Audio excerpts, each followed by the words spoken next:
Saya Roni sebagai sutradara di film animasi Garuda Tiga Daku. Halo semuanya, aku Queen Salman. Aku sebagai pemeran dari karakter Naya di film animasi Garuda Tiga Daku. Halo, aku Kristo Immanuel berperan sebagai Gaga.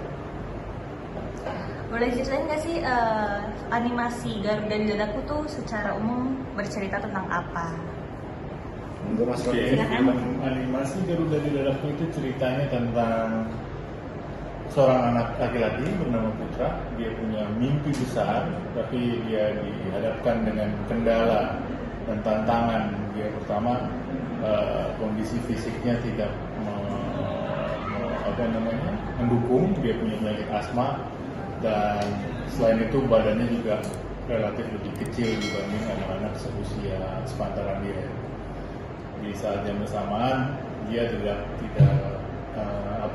berhenti ingin bermimpi dan terus semangat untuk mengejar mimpinya, dan dalam perjalanannya ketemulah dia dengan makhluk kecil bernama Gaga yang dimainkan oleh Kristo. Di sana dia kemudian memiliki tujuan dan mimpi masing-masing yang sebenarnya awalnya tidak berhubungan. Si Gaga itu datang ke bumi dengan misi tertentu, dia juga punya ambisi dan mimpi yang pengen dia raih. Dan dalam perjalanan mereka masing-masing ketemulah mereka, dan lewat titik pertemuan itulah kemudian perjalanan dan petualangan dan kisah mereka saling bahu-membahu, saling memotivasi satu sama lain. Bahkan dari satu titik mereka juga saling ada konflik yang terjadi di antara mereka, seperti bagaimana pertemanan pada umumnya. Dan ya melalui kisah mereka yang kita pengen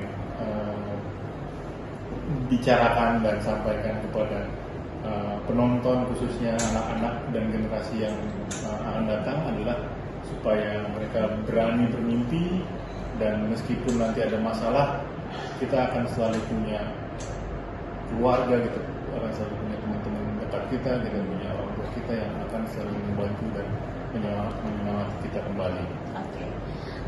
Buat Mas Roni, kenapa akhirnya mau menggarap animasi ini, dan buat para cast-nya kenapa mau terlibat sebagai pengisi suara di Garuda Tiga Daku ini? Kalau saya memang sebelum ini saya lama berkarir di luar negeri, khususnya di Singapura ya, di industri visual effects. Visual effects itu yang bikin kayak film Avengers dan live action sejenisnya. Tapi saya selalu menganggap dan memiliki pemikiran di kepala saya selama belasan tahun saya berkarir di luar, itu adalah momen saya menimba ilmu dengan harapan dan sama seperti cerita dari film ini. Saya juga punya mimpi satu saat akan tiba waktunya orang Indonesia, penonton Indonesia menginginkan ada film Indonesia, dan pada saat itu saya akan pulang. Saya akan ilmu yang sudah saya timba dan pengalaman yang sudah saya dapatkan selama belasan tahun, saya akan bawa pulang dan berkolaborasi dengan filmmaker lokal untuk kita bikin satu karya yang kolaboratif dan yang sangat relevan dan relatable buat penonton Indonesia. Buat Queen dan Kang Kristo? Pasti aku dari pertama kali melihat karakternya aku tertarik banget, karena karakter Naya ini sesuatu yang baru dari tanpa aku sebelumnya gitu.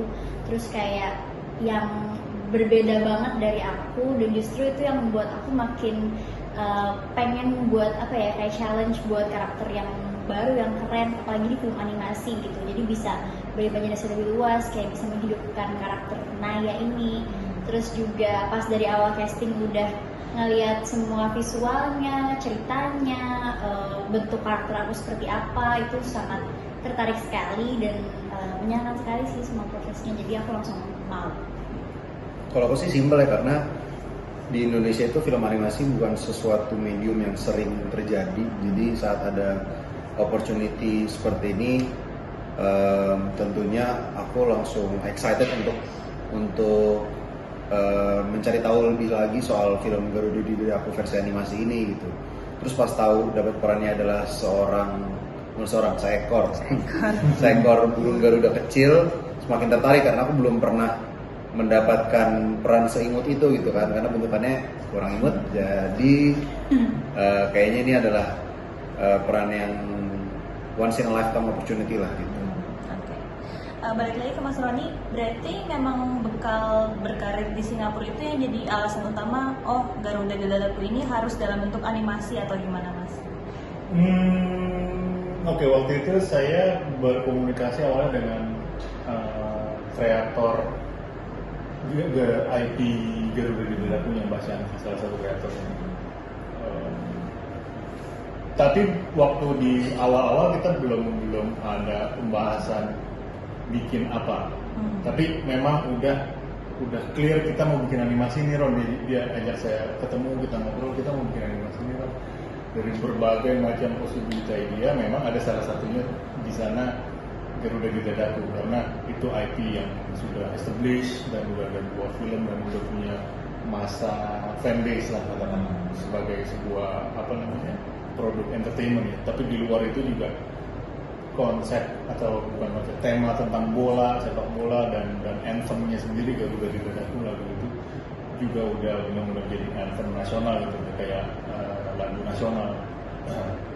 So kayaknya akhirnya dari berbagai beberapa kali pendiskusian panjang lebar, kita semakin mengkerucut kayaknya yang paling baik memang saat ini seperti yang tadi saya bilang tadi, kita mau bikin film apa yang paling relatable gitu, paling bisa diterima dan paling Indonesia banget.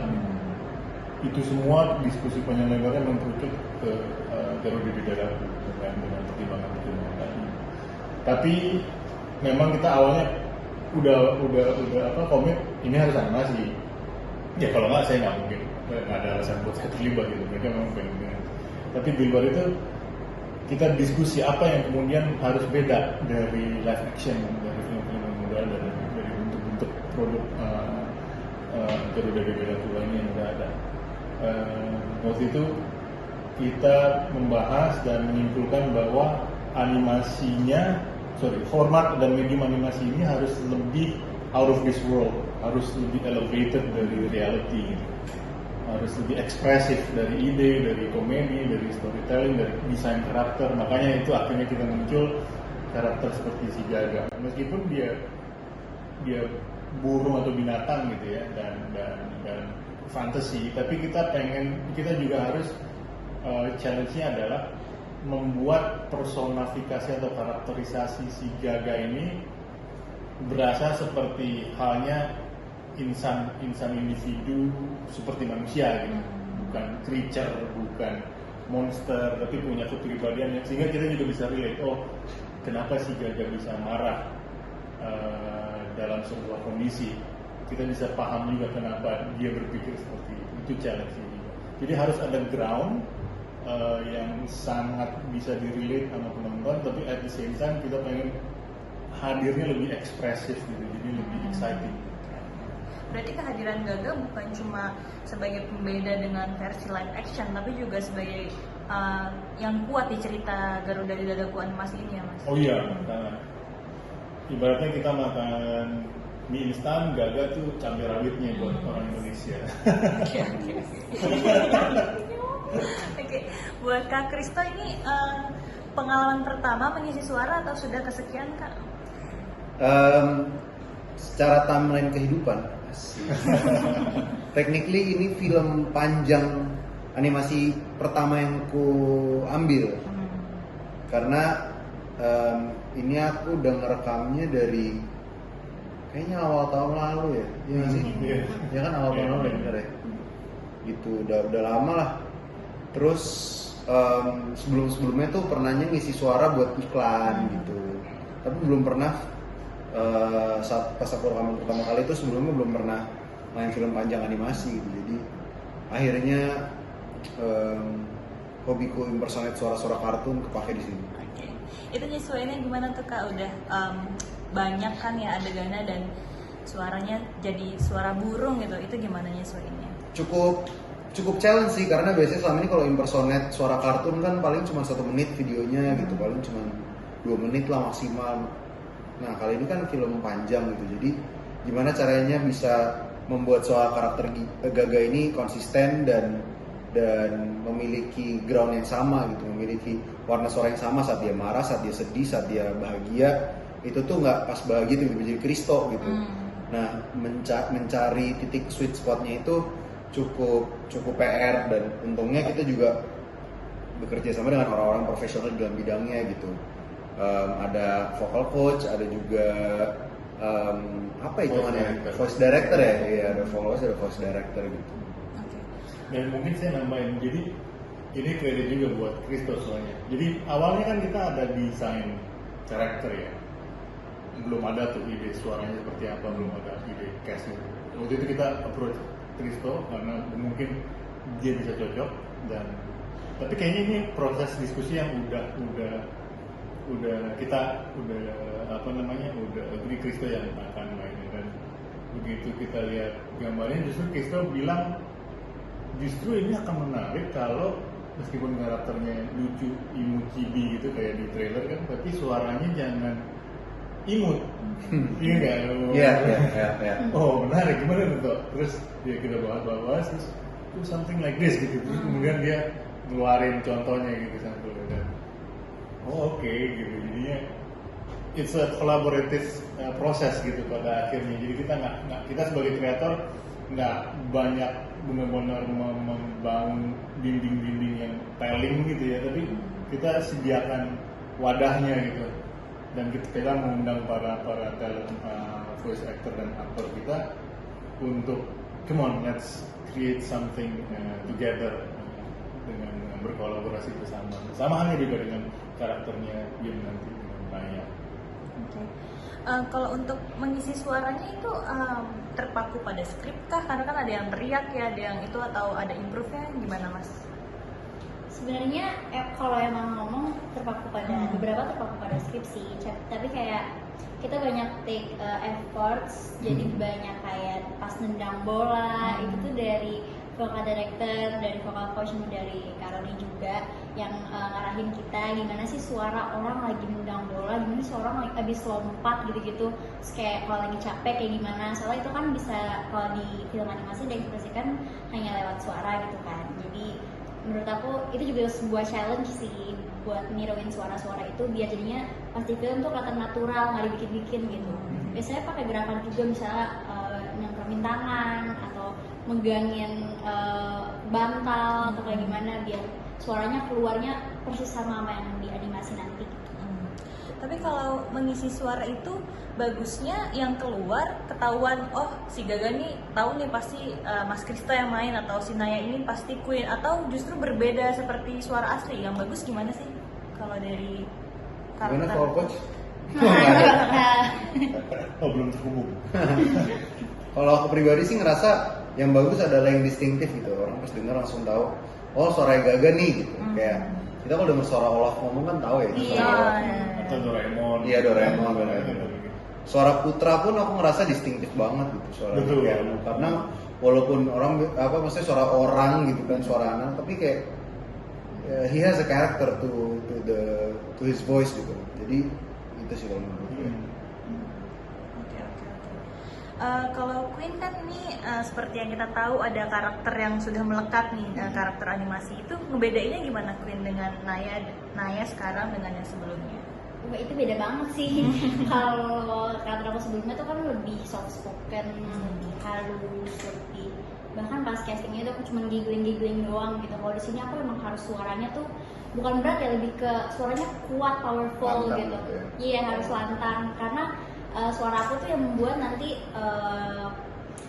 ya teman-teman yang aku latih tuh jadi semangat lagi, gimana caranya aku encourage mereka biar mereka bisa semangat lagi, gimana cara pelatih ngomong dengan benar biar mereka wah aku harus latihan yang bagus, aku harus ngikutin apa kata coach Naya nih gitu sih. Karena sehari-hari ngomong aku juga beda sama Naya ngomong kan, jadi menurut aku itu sebuah challenge. Yang paling seru selama proses rekaman tuh apa kira-kira? Banyak sih. Menurut aku yang seru dan menurut aku menantang banget tuh pas part aku yang lumayan teriak-teriakan tuh kalau aku pakai suara leher itu akan menghabiskan suara aku. Jadi benar-benar harus tekniknya harus benar, pemanasan sebelum dari mobil aku udah pemanasan. Pas take pun juga kalau take-nya kebanyakan nanti suaranya seret. Jadi menurut aku itu tricky, tapi itu yang bikin recordingnya seru banget. Berarti pengalaman dan ilmu yang dipelajari saat menjadi penyanyi juga kepake saat Betul. Jadi iya, benar sih.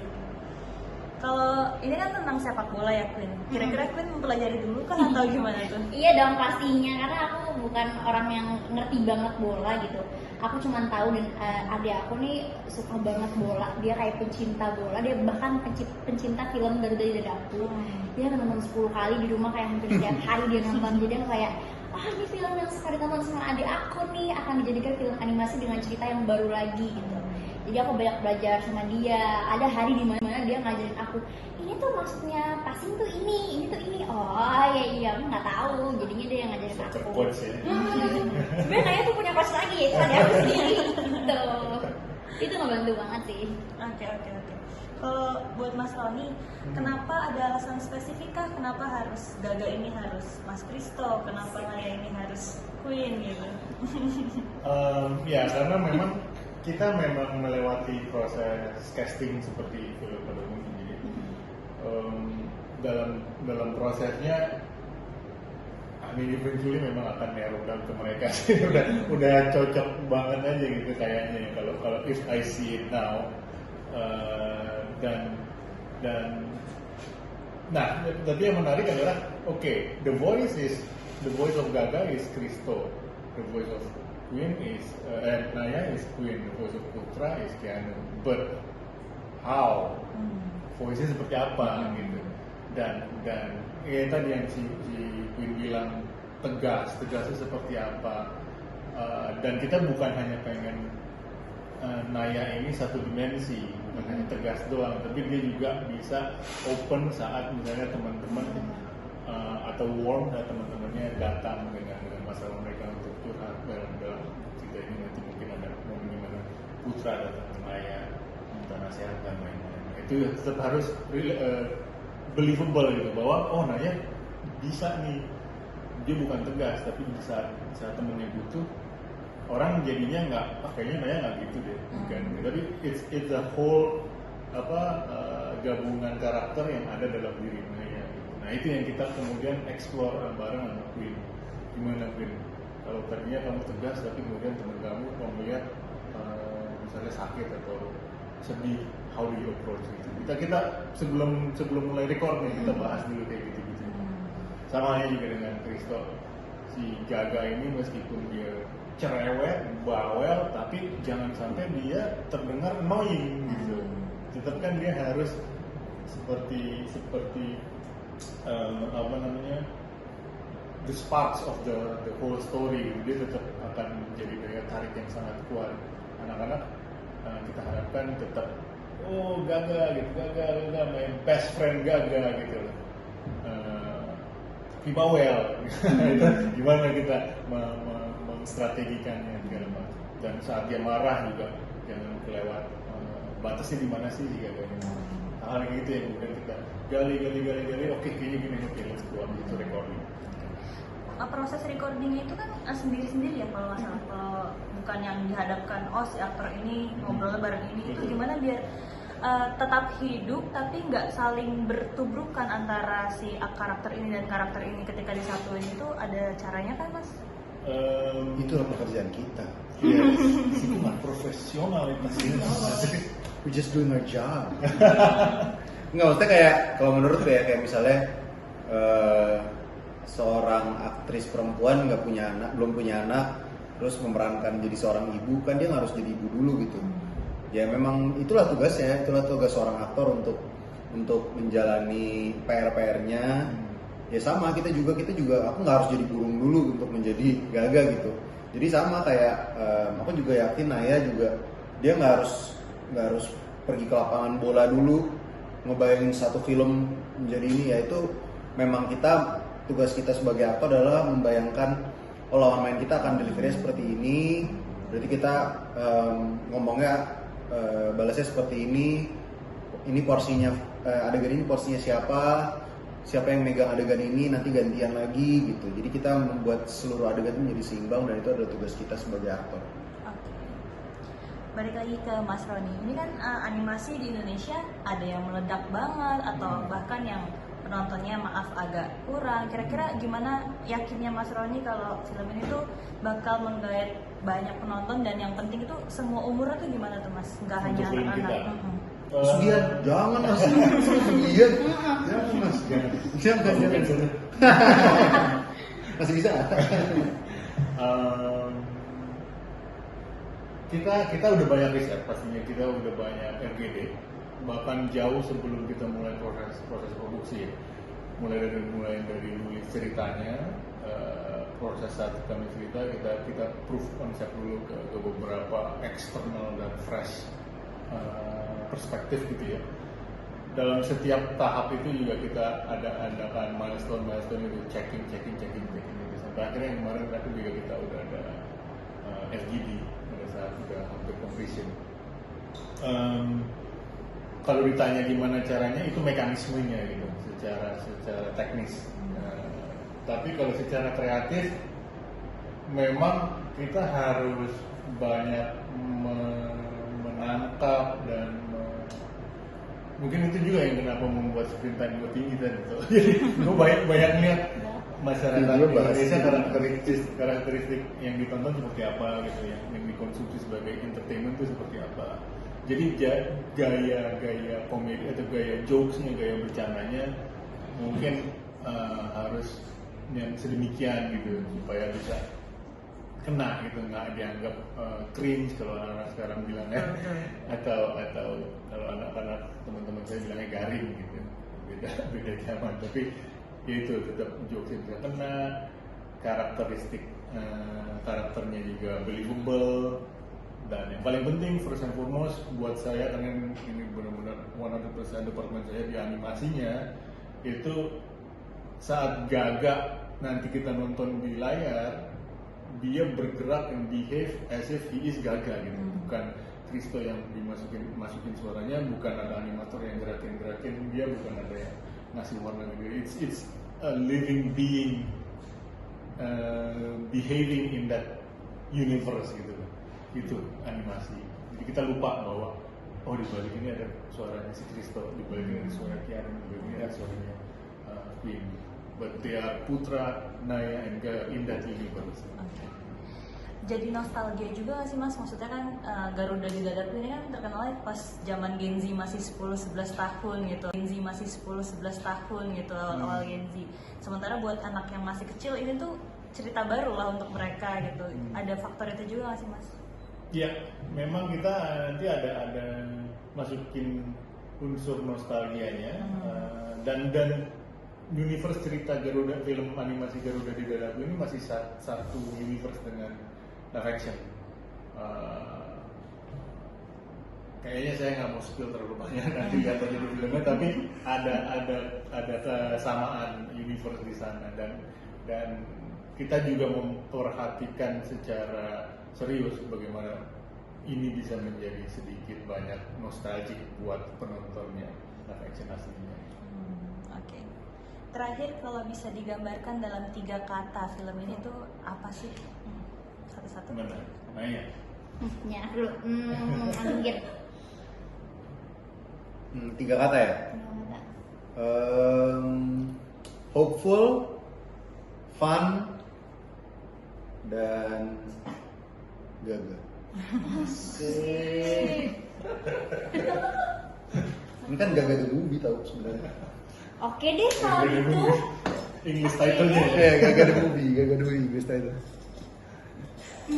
Aku nasionalis, baru, satu lagi apa ya? Naya. Mas Roni boleh? Saya mimpi, teman, kocak. Sama itu Mas, harapannya nanti penonton ketika keluar akan merasakan apa sih setelah menonton Garuda di Dadaku animasi ini? Kita pengen para penonton, again khususnya anak-anak kecil dan generasi yang akan datang itu benar-benar terinspirasi, nggak peduli harus benar-benar saklek ke bola gitu ya. Bola sangat silakan karena ini pun medium dan kami anggap sepak bola adalah hal yang begitu besar di Indonesia dan kami menggunakan medium ini untuk bercerita.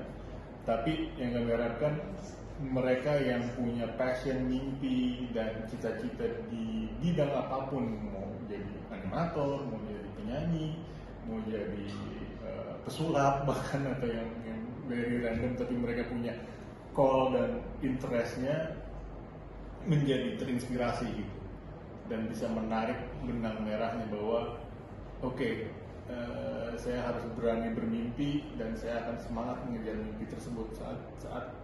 Saat kemudian nanti ada masalah kendala, saya akan bersama dengan teman-teman dan keluarga saya menghadapinya bersama. Oke. Terakhir kita boleh promosi dulu. Jangan lupa nonton film Garuda di Dadaku animasi tanggal 11 Juni 2026 di bioskop. Terima kasih. Sekarang kita